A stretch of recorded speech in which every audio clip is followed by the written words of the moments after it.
Welcome back, mate. Fourth time's the charm, and here's your fourth time through hint. Don't worry too much if you don't get a path right first time and you fall off track. Eamon will still have a tidy little nervous breakdown, that's always fun, and you can change what happens in those breakdowns by getting Peter Clement drunk, angry, or both. So even if you fuck up the main treasure hunt, there's still new stuff to see and fun to be had, because it's my DLC and I told them to spoil you rotten with content. And I have compromising photographs of the developers. Off you go.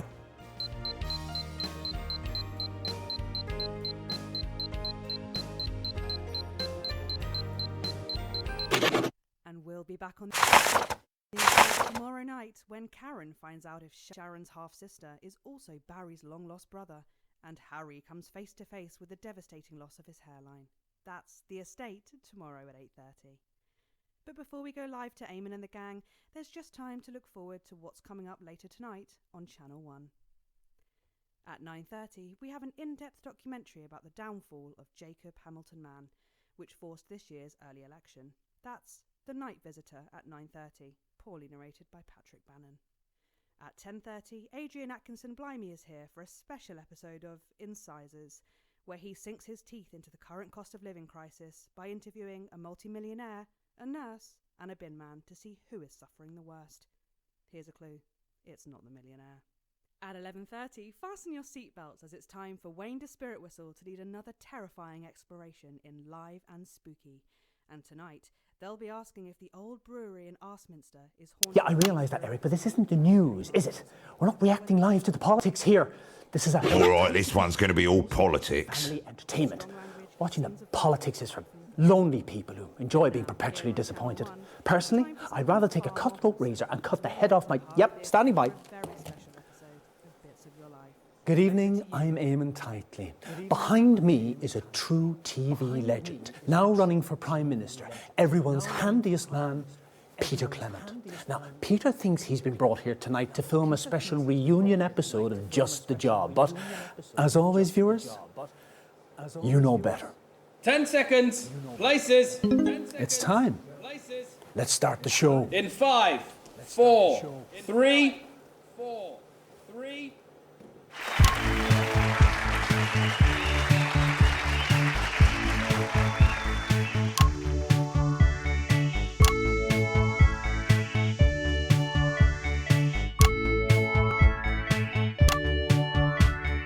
When you feel lethargic and your life is monotone, I've got just the job.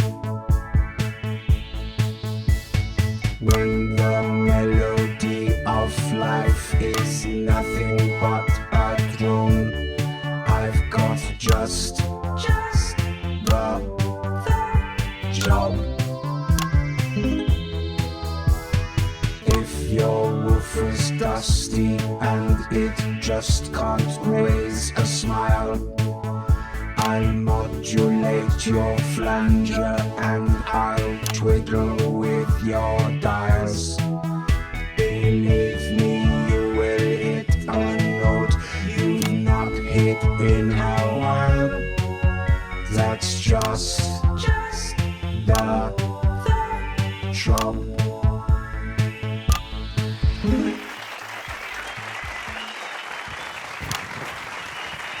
Thank you, girls. Cracking stuff. Good evening, friends. And yes, it's true, and I can hardly really believe it myself. We are back with a special one-off reunion episode of Just the Job. And just to be clear, it is the show that you remember. With me old sidekick, little Jimmy Chisel, some top tips on how to improve your DIY, and of course, some... Dave's Secret Society and Cult, how can we indoctrinate you today? Interesting. Hi, Dave, I'm... Eric, we've met. Have we? Don't worry about it, I'm very forgettable. Are you? Not fucking likely. Okay, hang on a minute. And stand by, Eamon. At the mighty And Bevel, because go, you Eamon. will be amazed. Back in a sec, Dave. God's sake, no. Oh, it's you. Yeah, it certainly is me. You naughty, naughty little fucker. Sorry, Frank. Did you know about this? Look at that, but you fucking did, didn't you? Fuckers, the lot of you! Peter, you thought you were here tonight to record a special reunion episode of Just the Job. I can't believe this. But tonight, Peter Clement, these are the bits of your life! Come on, let's get you back to the studio. You little fuckers, I like you! Emma, I can't bloody believe those bloody dancing do about it all the way along. They do. They're all fine. This way, Peter, mind your steps there now. Bloody hell. I can't believe it, man. Honestly, I'm Right, I'm back. Or it's You all right, Eric? yeah, sorry, Dave. Just got the weirdest feeling of deja vu. That right? Really strong. God, that's really unsettled me, that has. You ever get that? What, deja vu? Yeah. No, mate, never once. It's really the strangest. Hey, mate, have a good show. Too easy. Thank you very much indeed for Prime Minister. Have you votes? So, Eamon, how long have you been planning this? Eamon, how long have you been planning? Eamon?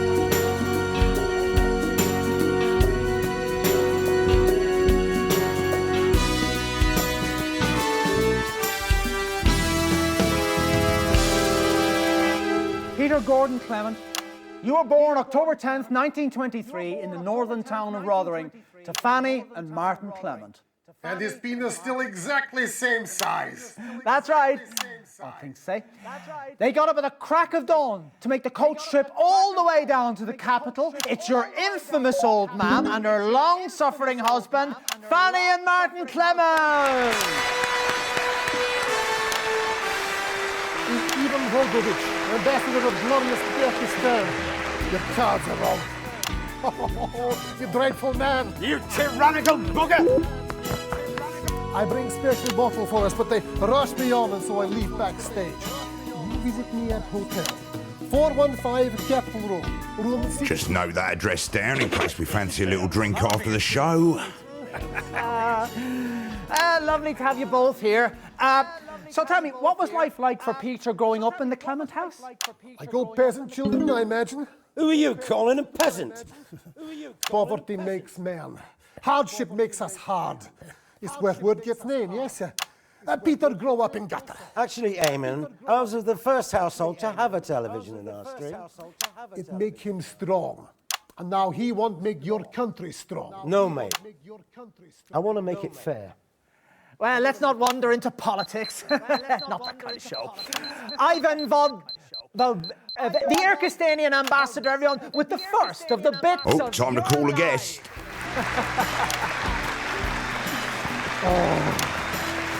You know, it does not matter if you make me fair or strong. You know, in 7 weeks' time, you'll be back at Grange, and I'll be waiting there to beat you at golf. The polls would say otherwise. This is why in Erkistan, we have all posters shot. You should try it. They're always wrong anyway. Turns out nobody missed them. Very popular policy.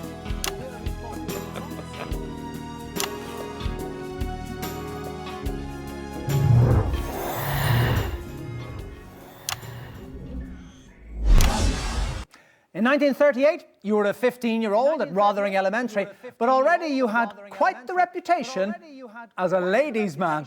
Who's this, Peter? Sorry we're late, love, but better late than up the duff, as they say at the docks. Well, It's me old man, Eamon. it's your childhood sweetheart, Chelsea Bond.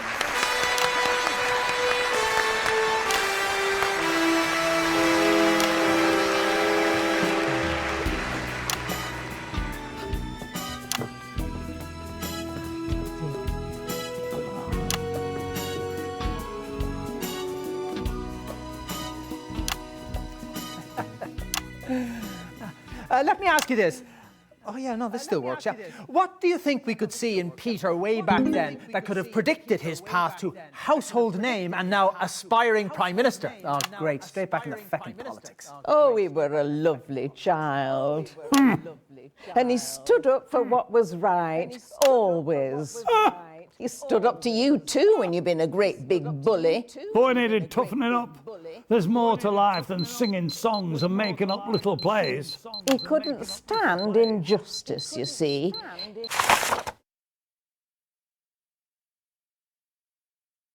sounded like a red nonce in a playgroup to him. He had to try and fix it. Always sticking his nose in everyone's business. Well, that's what you want in a leader. Someone who sees something wrong and makes it better. Mr. and Mrs. Clement, everybody!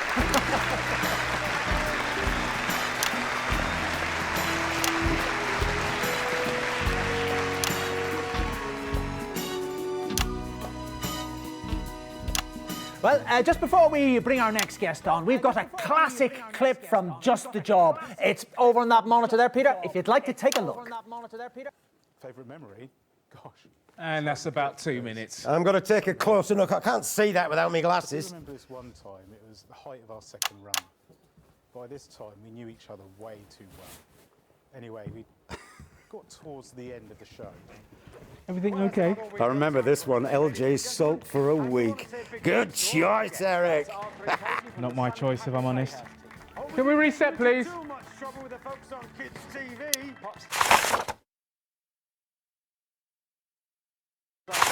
New single.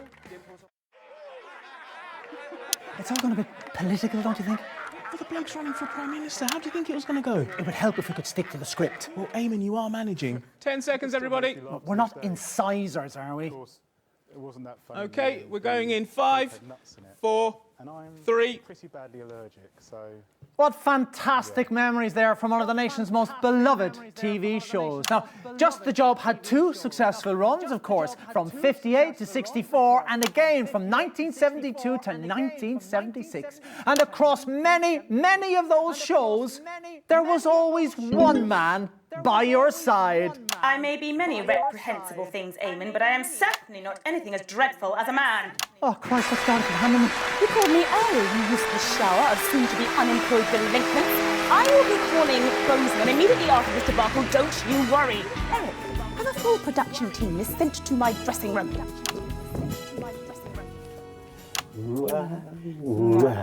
Petey, sweetie, I'm sorry you're having to enjoy this clusterfuck.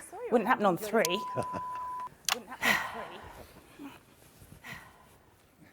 Eamon, do you have a question you want me to ignore? Well, you're certainly in a position to give us a unique insight on this bit of Peter's life.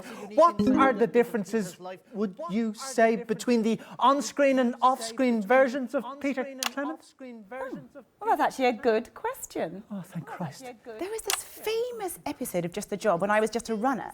There was this old lady coming on, and her husband had recently passed on, and she wanted to finish making his last project. A shoe rack, I think. Spice rack. A shoe rack. Spice rack, yes, of course. Actually, yes, we've got a bit of archive footage which shows exactly what you've just been talking about. Let's roll that there. Sorry about my hands, love. They're so shaky these days. Oh, don't you worry, Pet. Let's get that stuck in that hole, shall we? Cheeky boy. My Ernie loved to laugh. Bit of a comedian, was he?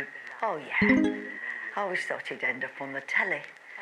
He got something in his lungs, see, in the pits. Oh, God, that's awful, Judy. He hated that job. Dark and sweaty and back-breaking. Not fit for a person, he'd call it. But we needed the money, so he stuck it out. Hard worker. Even when they cut the overtime, he stayed loyal. But when he started coughing up blood, they couldn't get rid of him quickly enough. Threw him on the slag heap. Oh. And the day he died, the very day, they cut the pension. So how are you getting by, Pet? Well, the kids are trying their best to help out. It's been easier in the summer, but winter is round the corner and... Outrageous. No one should have to. I tell you what, Judy, I'm going to pay you that pension. I'm going to pay it out of my own pocket, and I'm going to keep paying it as long as you need it. And that's a Peter Clement promise.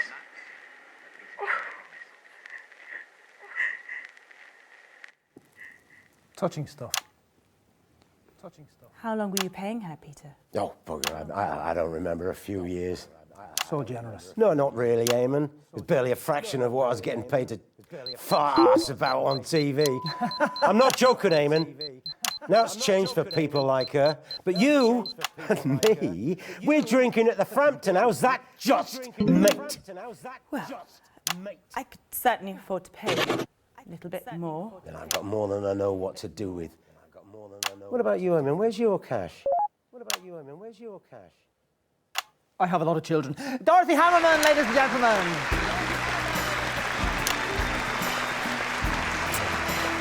So, how much is it going to cost me when you're young? Oh, it's going to make your fanny clench, don't I promise you that. Oh, well, had a good run.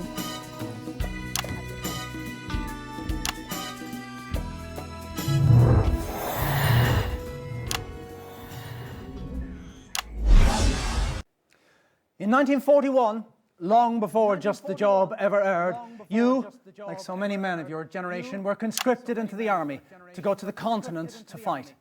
And it was on those very battlefields that the strangest of friendships was born. Oh, Peter, what have we let ourselves in for? Oh, actually, that doesn't work. It's your friend of over 40 years, the current Irkistanian... Oh, well, no, actually, no, we've had him. Yeah, play the music.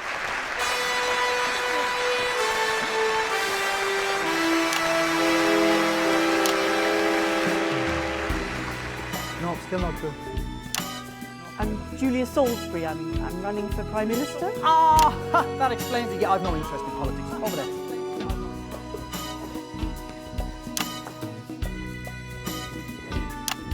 Strange show. It's just the job, I suppose. The whole industry's like this. You'll get used to it. I'm not sure I want to. Thank you for joining us. What's it like to be friends with Peter Clement? Well, are we friends? I bloody hope so, or I've made a dreadful mistake. Well, they say that politics make strange bedfellows, but that couldn't be more true in our case. At first glance, it's like we're chalk and cheese, but dig a little and you'll find that we share the same core beliefs. We both grew up poor. Yes. I only went to Poshborough because of the grant programme. Now abolished by Hamilton Man. Yes, another rung of the ladder smashed out. When I saw the lives and experiences of the privately educated, trust fund children who make up more than 90% of Poshborough's intake to this day, well, it really opened my eyes to what inequality really means. This is something that Julia and I hold very dear. You see, there is enough cake for everyone, but these posh twats are hoarding more than they can ever eat. Just watch your language, Peter. The viewers will be phoning in complaints. Ah, they've been bleeping me for years. Can't see it stopping any time soon. Julia something or other, everybody! Always friends, but above everything else, all we're doomed to being acquaintances. Worse, colleagues. Well, it wasn't only Just the Job that brought you into the nation's hearts. Starting in 1977 and running every weeknight for almost 6 years, you brought that inimitable Peter Clement style to your eponymously named late-night chat show, Petey. Let's take a look at a clip now. I was a runner on PT.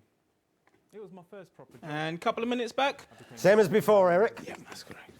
It's all gone a bit news, hasn't it? Pretty much the same. What do you expect when you interview the next Prime Minister? I just couldn't leave. It was like a family. Until it wasn't.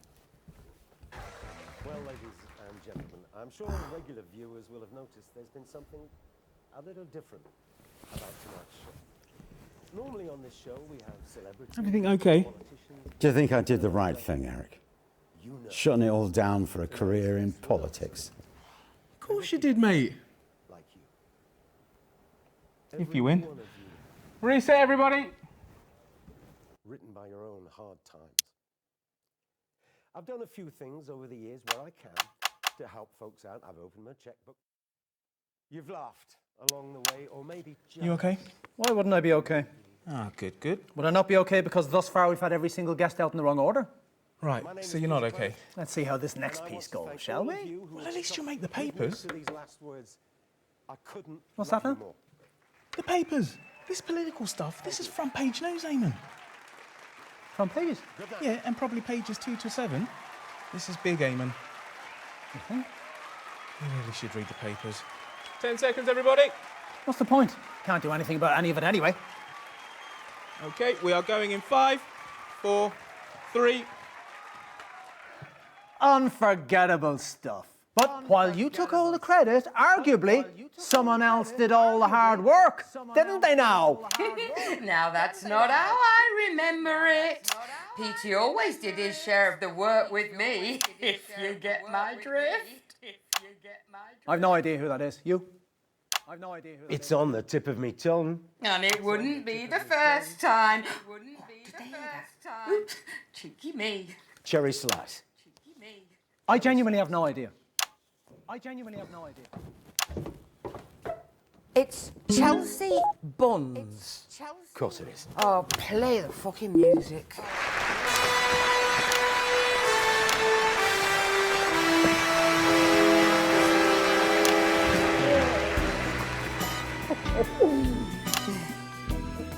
Right, there we go. Take a seat. Petey ran for nearly 6 years. Tell me, what was your favourite moment from all those shows? From his late night chat shows. Yep, that's the question. Yep, that's the question. I never watched them, love. It ran every weeknight for nearly 6 years.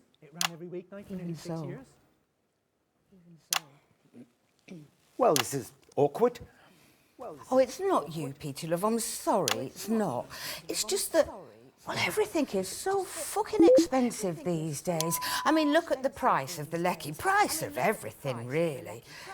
You know, they want to put me on one of those prepay meter thingies, you know, stop me falling behind again.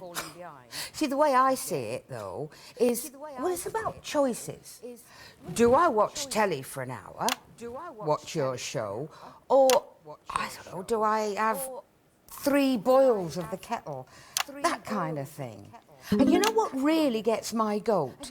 It's that each year, everything just costs more and, well, they last less time. And I'm not rich. I never married. I don't own my own home. I got no savings.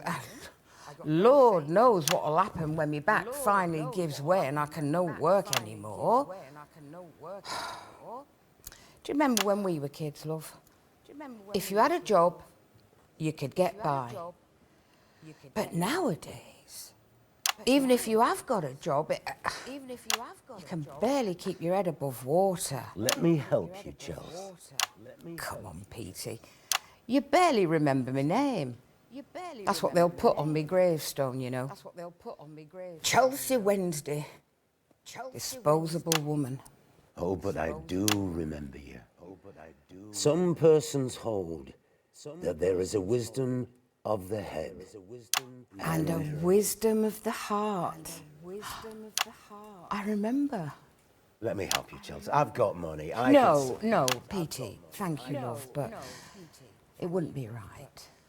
Besides, I weren't asking for help. I was just explaining why I didn't watch your show, love. Hey, I bet it were great, though. Because you always were. Chelsea Wednesday, everybody.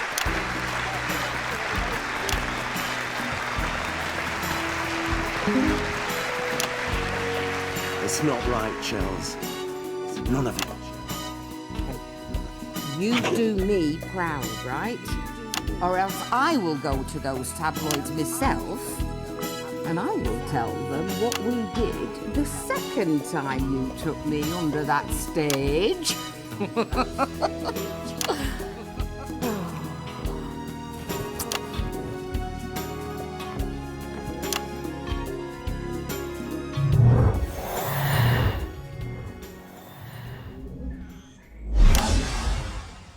And so that brings us to last year, when you surprised the whole country by announcing you were giving it all up to form your own political party. And so, because the final bits of your life is always about the future, Tune me up. co-leader of... No, wait. Who's left? Yeah, it's got to be little Jimmy Chisel. Should have been on second. Sorry about that. I could have been in the pub by now. And as for you,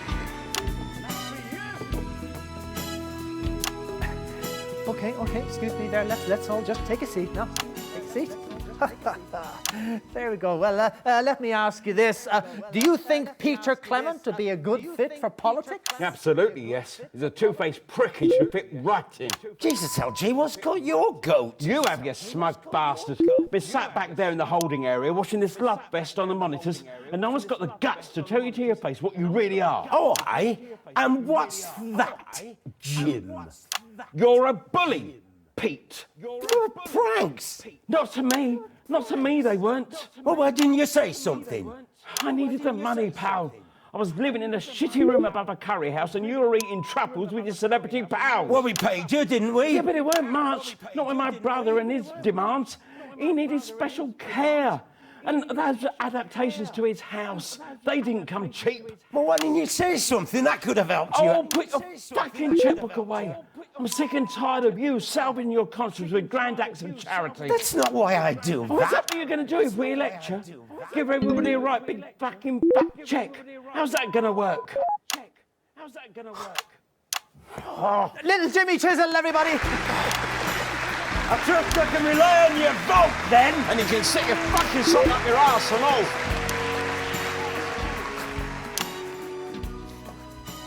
Fantastic. Well, we've got a bit of a surprise coming up for you next, but before we do that, let's take a look at the current Peter Clement. Let's take a look at those debates from a few weeks ago. We're going to invest record sums in health, education, and welfare. Of course, it may mean that we have to ask everybody across the country to dig into their pockets a little just to help us out. Ridiculous. Mr. Clement, please control yourself. Mr. Hamilton, now. This is a country that celebrates success, where if you work hard and apply yourself, you too can reap the benefits of your labours. And let's not forget, the rich pay more money in tax than any other section of society. Well, if they want to pay less tax, they could choose to have less money. Hard work. Don't talk to me about hard work, Mr. Hamilton, man, with your soft hands and your silver tongue. You've never worked a day in your life. I was Prime Minister for the last 3 years. Not because you needed the salary, because you wanted to make the policies that ensured that your real wealth was protected, because that is what you lot do. You pretend you've earned it, but nearly all of you haven't. It was just there, all along. Your money makes you money while you play the great orator. You have built nothing. I built a strong economy with significant foreign investment. For who? Where is this growth that you keep banging on about? All I can see is the rich getting richer and the poor getting poorer. Well, enough is enough. You got too greedy, pal. And now you're going to lose it a lot. Of course, our party understands that we must raise tax gradually, or we risk an exodus of all of the wealth creators. Let them try. Sorry, I didn't catch that. I said let them fucking try. Well, in just 5 short weeks, we'll find out if those words hold true. But tonight, Peter Clement, these are the bits of your life. Take it away, boys! When you're feeling destitute and just can't face the week, I've got just a job. When you read the papers and it all seems pretty bleak, I've got just a job. Mrs. when your walls are damp, He always use protection. he'll bring a load of scaffold up and build a huge erection. He'll get a damn good polling when they win the next election. 'Cause I just a job.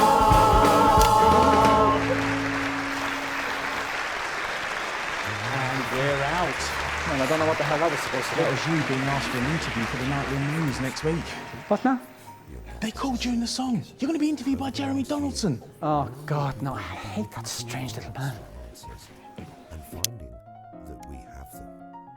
From inequality to indignity, Advance have fair solutions and the courage to implement them, even if we have to ruffle a few gilded feathers along the way. We're not politicians. where people from normal backgrounds, people like you, it's time to bring a little normality back to our politics, and perhaps a little integrity. A vote for Advance next month is a vote for a fair share. It's a vote for a more equal society.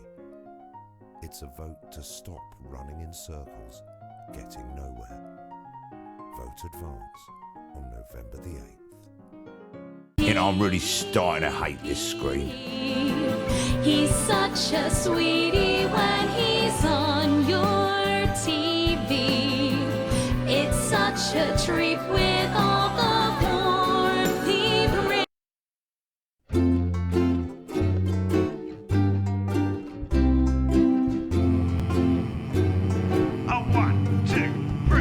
I've been living in a Dave New world with my hair all curly and a bird called Shirley. Yeah, mate, I've been living in a Dave New world ever since I got my own DLC. I've been living somewhere fucking hot with all the cash I got from selling games to you, yacht. I've been living on a fucking yacht ever since I got my own DLC.